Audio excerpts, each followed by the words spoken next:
दोस्तों, राम जी को वनवास कैसे मिला। राम जी को वनवास मिलने की कथा का मुख्य कारण उनके पिता राजा दशरथ की दो रानियां कैकेयी और कौशल्या के बीच का घटनाक्रम था।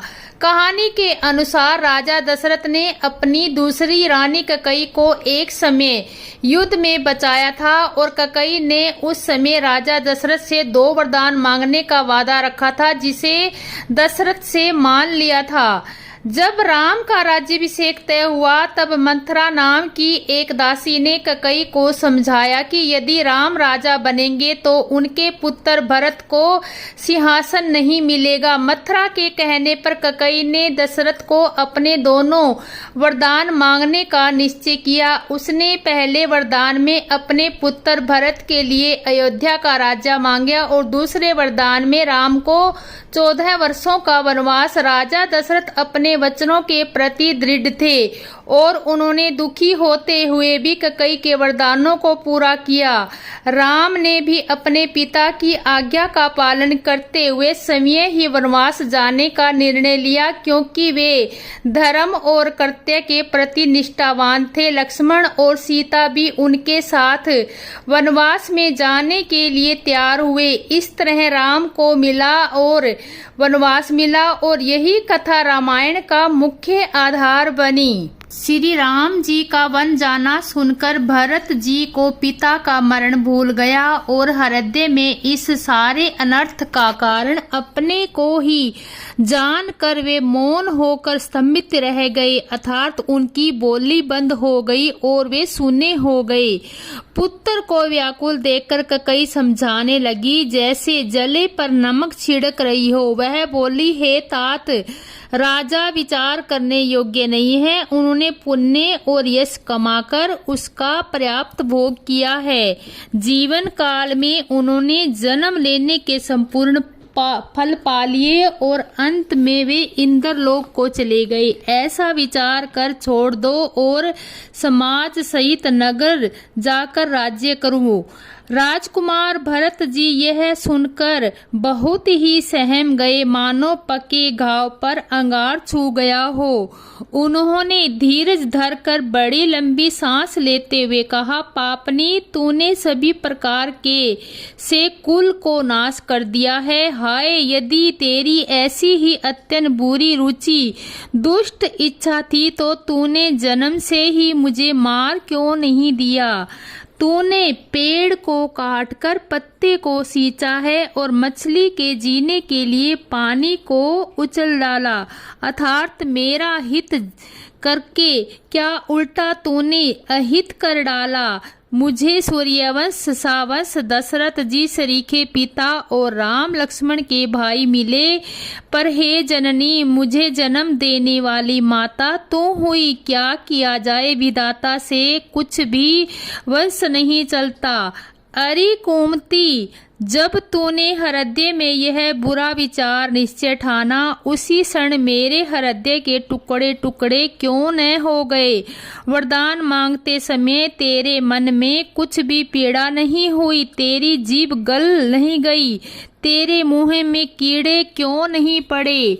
राजा न तेरा विश्वास कैसे किया। जान पड़ता है विधाता ने मरने के समय उनकी बुद्धि हर ली थी। स्त्रियों के हृदय की गति चाल विधाता को नहीं जान सके।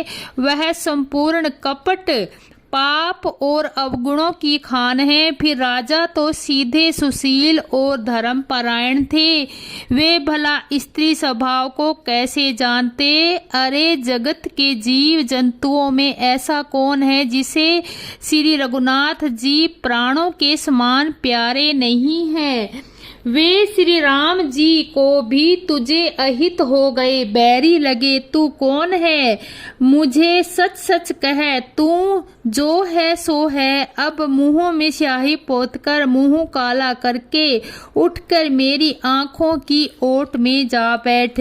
विधाता ने मुझे श्री राम जी के विरोध करने वाले तेरे हृदय से उत्पन्न किया, अथवा विधाता ने मुझे हृदय से राम का विरोधी जाहिर कर दिया। मेरे बराबर पापी दूसरा कौन है। मैं व्यर्थ ही तुझे कुछ कहता हूँ। माता की कुटिलता सुनकर शत्रुघ्न जी के सब अंग क्रोध में जल रहे हैं, पर कुछ वश नहीं चलता। उसी समय भांति भांति के कपड़ों और गहनों से सजकर कुंवरी मंथरा वहां आई। उसे सजी देखकर लक्ष्मण के छोटे भाई शत्रुघ्न जी को क्रोध में आ गए, जैसे जलती हुई आग को घी की आहुति मिल गई हो। उन्होंने जोर से तक कर कुबुड़ को एक लात जमा दी। वह चिल्लाती हुई मुंह के बल जमीन पर जा गिरी। उसका कुबड़ टूट गया, कपाल टूट गया, दांत टूट गए और मुंह से खून बहने लगा। वह कराती हुई बोली, हाय दव, मैंने क्या बिगाड़ा जो भला करते बुरा फल पाया। उसकी यह बात सुनकर और उसे नख से सीखा तक दुष्ट जानकर शत्रुघ्न जी की झोटा पकड़ पकड़ कर उसे घसीटने लगे। तब दयानिधि भरत जी ने उसको छुड़ा दिया और दोनों भाई तुरंत कौशल्या जी के पास गए। कौशल्या जी मैले वस्त्र पहने हैं, चेहरे का रंग बदला हुआ है, व्याकुल हो रही है, दुख के बोझ से शरीर सूख गया है। ऐसे दिख रही है जैसे सोने की सुंदर कपलता को वन में पाला मार गया हो। भरत को देखते ही माता कौशल्या जी उठ दौड़ी, पर चक्कर आ जाने से मूर्छित होकर पृथ्वी पर गिर पड़ी। यह देखते ही भरत जी बड़े व्याकुल हो गए और शरीर को शुद्ध भुला कर चरणों में गिर पड़े। फिर बोले, माता पिताजी कहाँ हैं? उन्हें दिखा दे। सीता जी तथा मेरे दोनों भाई श्री राम लक्ष्मण कहाँ हैं? उन्हें दिखा दे। कई जगत में क्यों जन्मी, और यदि जन्मी ही तो फिर बाज क्यों नहीं रही? जिसने कुल के कलंक को अपसप करके भाड़े और परिजनों के द्रोह मुझ जैसे पुत्र को उत्पन्न किया। तीनों लोकों में मेरे समान अभागा कौन है, जिसके कारण हे माता तेरी यह दशा हुई? पिताजी स्वर्ग में हैं और श्री राम जीवन में केतु के समान केवल मैं ही इन सब अनर्थों का कारण हूँ। मुझे अधिकार है, मैं बांस के वन में आग उत्पन्न हुआ और कठिन दाह दुख और दोषी का भागी बना। भरत जी ने कोमल वचन सुनकर माता कौशल्या जी संभल कर उठी। उन्होंने भरत को उठाकर छाती से लगा लिया और आंखों से आंसू बहाने लगी। सरल स्वभाव वाली माता ने बड़े प्यार से भरत जी को छाती से लगा लिया, जैसे श्री राम जी ही लौट कर आ गए हों। फिर लक्ष्मण जी और छोटे भाई शत्रुघ्न को हृदय से लगाया। शोक और प्यार हृदय में समाता नहीं। कौशल्या जी का स्वभाव देखकर सब कोई कह रहे हैं कि श्री राम की माता का ऐसा स्वभाव क्यों न हो। माता ने भरत जी को गोद में बैठाया और उनके आंसू पोंछकर कोमल वचन बोली, हे वस्त, मैं बलिया लेती हूँ, तुम अब धीरज धरो। बुरा समय जान कर शोक त्याग दो। काल और कर्म की नीति अमिट जान कर हृदय में हानि और ग्लानि मत मानो।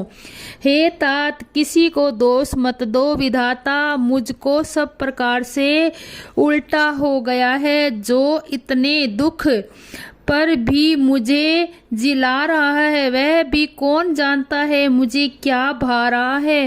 हे तात, पिता की आज्ञा से श्री रघुवीर के भूषण वस्त्र त्याग दिए और वकलत वस्त्र पहन लिए। उनके हृदय में न कुष्ठ विषादता न हर्ष। उनका मुख प्रसन्न था, मन में न आस्तिक थी, न रोष न देश। सबका सब तरह से संतोष कराकर वे वन को चले। यह सुनकर सीता भी उनके साथ लग गई। श्री राम के चरणों की अनुरागणी वे किस तरह न रही। सुनते ही लक्ष्मण भी साथ ही उठ चले। हे रघुनाथ जी, रघुनाथ ने उन्हें रोकने के बड़े यत्न किए, पर वो न रहे। तब श्री रघुनाथ जी सबको सिर झुकाकर सीता और छोटे भाई लक्ष्मण को साथ लेकर चले गए। श्री राम लक्ष्मण और सीता को वन चले गए। मैं न तो साथ ही गई और मैंने अपने प्राण ही उनके साथ भेजे। यह सब इन्हीं आंखों के सामने हुआ तो भी अभागे जीव ने शरीर नहीं छोड़ा। अपने स्नेह की तरह देखकर मुझे लाज भी नहीं आती। राम सरीखे पुत्र की मैं माता, जीना और मरना तो राजा ने खूब जाना। मेरा हृदय तो सैकड़ों व्रजों के समान कठोर है। कौशल्या जी के वचनों को सुनकर भरत सहित सारा रनिवास व्याकुल होकर विलाप करने लगा। राजमहल जैसे शोक का निवास बन गया हो। भरत शत्रुघ्न दोनों भाई विकल होकर विलाप करने लगे। तब कौशल्या जी ने उनको हृदय से लगाया, उनके प्रकार से भरत जी को समझाया और बहुत ही विवेक भरी बातें उन्हें कहकर सुनाई। भरत जी ने भी सब माताओं को पुराण और वेदों की सुंदर कथाएं कहकर समझाया। दोनों हाथ जोड़कर भरत जी छल रहित पवित्र और सीधी सुंदर वाणी बोले। जो पाप माता पिता और पुत्र के मारने से होते हैं और जो गौशाला और ब्राह्मणों के नगर जलाने से होते हैं, जो पाप स्त्री और बालक की हत्या करने से होते हैं और जो मित्र और राजा को जहर देने से होते हैं, कर्म वचन और मन में होने वाले जितने पातक एवं उपपातक हैं, जिनको कवि लोग कहते हैं, हे विधाता यदि इस काम में मेरा मत हो तो हे माता वे सब पाप मुझे लगे। जो लोग हरि और शंकर के चरणों को छोड़कर भयानक भूत प्रेतों को भजते हैं, हे माता यदि इसमें मेरा मत हो तो विधाता मुझे उनकी गति दे। जो लोग वेदों को बेचते हैं, धर्म को दूह लेते हैं, चुगलखोर हैं, दूसरों के पापों को कह देते हैं, जो कपटी कुटिल कलह प्रिय और क्रोधी है, तथा जो वेदों की निंदा करने वाले और विशेष भर के विरोधी हैं, जो लोभी लपट और लालचियों का आचरण करने वाले हैं, जो पराये धन और पराई स्त्री की ताक में रहते हैं, हे जननी यदि इस काम में मेरी उत्पत्ति हो तो मैं उनकी भयानक गति को पाऊं। जिसका सत्संग से प्रेम नहीं, जो अभागे परमार्थ के मार्ग पर विमुख है, जो मनुष्य शरीर पाकर श्री हरि का भजन नहीं करते, जिनको हर भगवान विष्णु और शंकर जी का सुयश नहीं सुहाता, जो वेद मार्ग को छोड़कर काम वेद प्रतिकूल मार्ग पर चलते हैं, जो ठग है और वेश बनाकर जगत को छलते हैं, हे माता यदि मैं इस वेद को जानता भी हूँ तो शंकर जी मुझे उन लोगों की गति दे। माता कौशल्या जी भरत जी के स्वाभाविक ही सच्चे और सरल वचनों को सुनकर कहने लगी, हे तात तुम्हें तो मन वचन और शरीर से ही श्री राम जी के प्यारे हो। श्री राम तुम्हारे प्राणों से भी बढ़कर प्राण प्रिय हैं और तुम श्री रघुनाथ की प्राणों से भी अधिक प्यारे हो।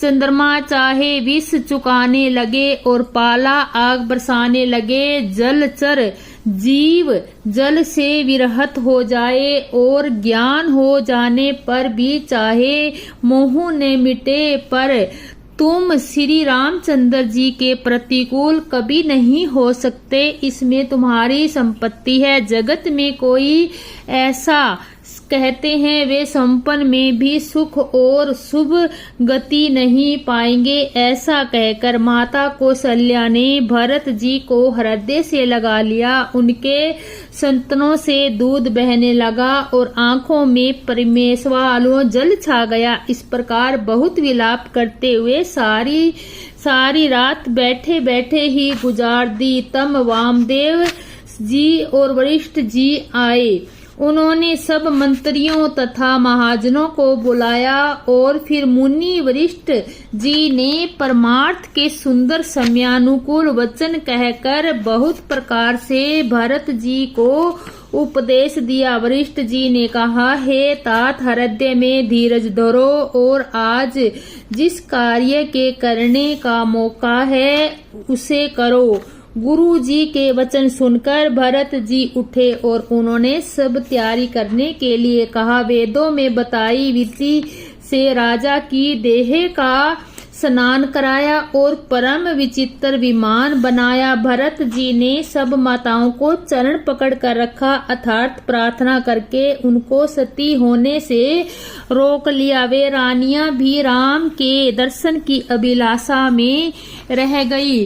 चंदन और अगर के तथा और भी अनेक प्रकार के अपार कपूर, गगुल, केसर आदि सुगंध द्रव्यों से बहुत से भोज आए। सरयू जी के तट पर सुंदर चिता रचकर बनाई गई, जो ऐसी मालूम होती थी जैसे सवरक की सुंदर सीढ़ी हो। इस प्रकार सब दाह क्रिया हो गई और सब ने विधि पूर्वक स्नान करके तिलांजलि दी, गीतांजलि दी और फिर वेद, स्मृति और पुराण सब का मत निश्चय करके उसके अनुसार भरत जी ने पिताजी का 10 गात्र विधान 10 दिनों के कृत्य किया। मुनि श्रेष्ठ वरिष्ठ जी ने जहाँ जैसी आज्ञा दी वहाँ भरत जी ने सब वैसा ही हजारों प्रकार से किया।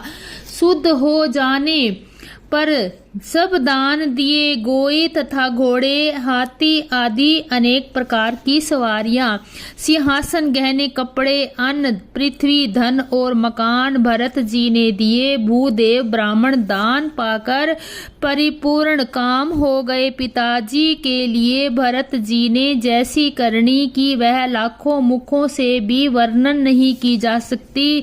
तब शुभ दिन शोध कर श्रेष्ठ मुनि वरिष्ठ जी आए और उन्होंने मंत्रियों तथा सब महाजनों को बुलाया।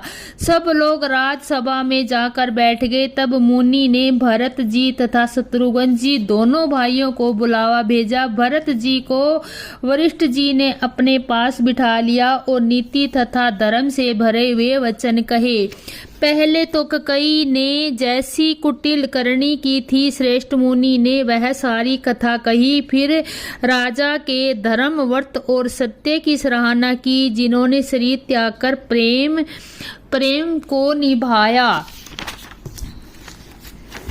श्री रामचंद्र जी के गुणशील और स्वभाव का वर्णन करते करते तो मुनि राज की आंखों में जल भर आया और वे शरीर से पुलकित हो गए। फिर लक्ष्मण जी और सीता जी के प्रेम की प्रशंसा करते हुए ज्ञानी मुनि शोक और प्यार के मगन हो गए। मुनिनाथ ने बिलख कर दुखी हो कहा, हे भरत सुनो, भावी होनहार बड़ी बलवान है। हानि लाभ, जीवन मरण तो यश अपयश, यह सब विधाता के हाथ में है। ऐसा विचार कर किसे दोष दिया जाए और व्यर्थ किस पर क्रोध किया जाए। हे तात, मन में विचार करो। राजा दशरथ विचार करने के योग्य नहीं है।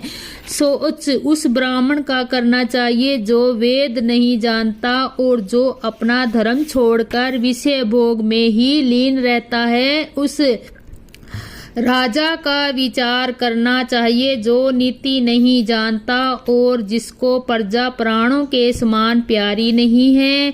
उस वैश्य का सोच करना चाहिए जो धनवान होकर भी कंजूस है और जो अतिथि सत्कार तथा शिवजी की भक्ति करने में कुशल नहीं है। उस शूद्र का सोच करना चाहिए जो ब्राह्मणों का अपमान करने वाला, बोलने वाला, मान बढ़ाई चाहने वाला और ज्ञान का घमंड रखने वाला है। पुनः उस स्त्री का सोच करना चाहिए जो पति को छलने वाली, कुटिल, कलह प्रिय और स्वेच्छाचारिणी। उस ब्रह्मचारिणी का सोच करना चाहिए जो अपने ब्राह्मण व्रत को छोड़ देता है और गुरु की आज्ञा अनुसार चलता है। सब प्रकार से उसका सोच करना चाहिए। जो दूसरों का अनिष्ट करता है अपने ही शरीर का पोषण करता है और बड़ा निर्दयी है, वह तो सभी प्रकार से सोच करने योग्य है। जो छल छोड़कर हरि का भक्त नहीं होता। कौशल राज दशरथ जी सोच करने योग्य नहीं है, जिनका प्रभाव 14 लोकों में प्रगट है। भय भरत, तुम्हारे पिता जैसा राजा तो न हुआ है और न होने वाला ही है। हे तात, कहो उसकी प्रशंसा कोई किस प्रकार करेगा, जिनके श्री राम लक्ष्मण और तुम और शत्रुघ्न सरीखे पवित्र पुत्र हैं। राजा सब प्रकार से बड़भागी थे, उनके लिए विषाद करना व्यर्थ है। यह सुनकर और समझकर सोच त्याग दो और राजा की आज्ञा सिर चढ़ाकर तदनुसार करो। राजा ने प्रसाद तुमको दिया है, पिता का वचन तुम्हें सत्य करना चाहिए। जिन्होंने वचन के लिए ही श्री रामचंद्र जी को त्याग दिया और राम विरह की अग्नि में अपने शरीर की आहुति दे दी। राजा को वचन प्रिय थे, प्राण प्रिय नहीं थे। इसलिए हे तात, पिता के वचनों को प्रणाम करो, राजा की आज्ञा सिर चढ़ाकर पालन करो, इससे तुम्हारी सब तरह से भलाई है। परशुराम जी ने पिता की आज्ञा रखी और माता को मार डाला। सब लोग इस बात के साक्षी हैं। राजा अयाति के पुत्र ने पिता को अपनी जवानी दे दी। पिता की आज्ञा पालन करने से उन्हें पाप और अपशिप्त नहीं हुआ। जो अनुचित है और उचित का विचार छोड़कर पिता के वचनों का पालन करते हैं, वे यहाँ सुख और सुयश के पात्र होकर अंत में इंद्रपुरी स्वर्ग में निवास करते हैं। राजा का वचन अवश्य सत्य करो, शोक त्याग दो और प्रजा का पालन करो। ऐसा करने से स्वर्ग में राजा संतोष पाएंगे, तुमको पुण्य और सुंदर यश मिलेगा, दोष नहीं लगेगा। ये वेद में प्रसिद्ध है और स्मृति पूर्णानिधि सभी शास्त्रों के द्वारा समस्त है कि पिता जिसने दे वही राज तिलक पाता है। इसके लिए तुम राज्य करो, गलानी का त्याग कर दो, मेरे वचन को हित समझकर मानो। इस बात को सुनकर श्री रामचंद्र जी और जानकी जी सुख पाएंगे और कोई पंडित इसे अनुचित नहीं कहेगा। कौशल्या जी आदि तुम्हारी सब माताएं भी प्रजा के सुख में सुखी होगी और जो तुम्हारे और श्री रामचंद्र जी के श्रेष्ठ संबंध को जान लेगा वह सभी प्रकार से तुमसे भला मानेगा। श्री रामचंद्र जी के लौट आने पर राज्य उन्हें सौंप देना और सुंदर प्यार से उनकी सेवा करना। मंत्री हाथ जोड़कर कह रहे हैं, गुरु जी की आज्ञा का अवश्य ही पालन कीजिए। श्री रघुनाथ जी के लौट आने पर जैसा उचित हो तब फिर वैसा ही कीजिएगा। कौशल्या जी भी धीरज धर कर कह रही है, हे पुत्र, गुरु की आज्ञा पथ्य रूप है, उसका आदर करना चाहिए और हित मान कर उसका पालन करना चाहिए। काल की गति को जानकर विषाद का त्याग कर देना चाहिए। श्री रघुनाथ जी वन में है और महाराज स्वर्ग में राज्य करने चले गए। और हे तात, तुम इस प्रकार कातर हो रहे हो। ए पुत्र, कुटुंब, प्रजा, मंत्री और सब माताओं के सबके एक तुम ही सहारे हो। विधाता को प्रतिकूल और काल की कठोर देखकर धीरज धरो। माता तुम्हारी बलिहारी जाती है। गुरु की आज्ञा को सिर चढ़ाकर उसी के अनुसार कार्य करो और प्रजा का पालन कर कुटुंबियों का दुख हरो।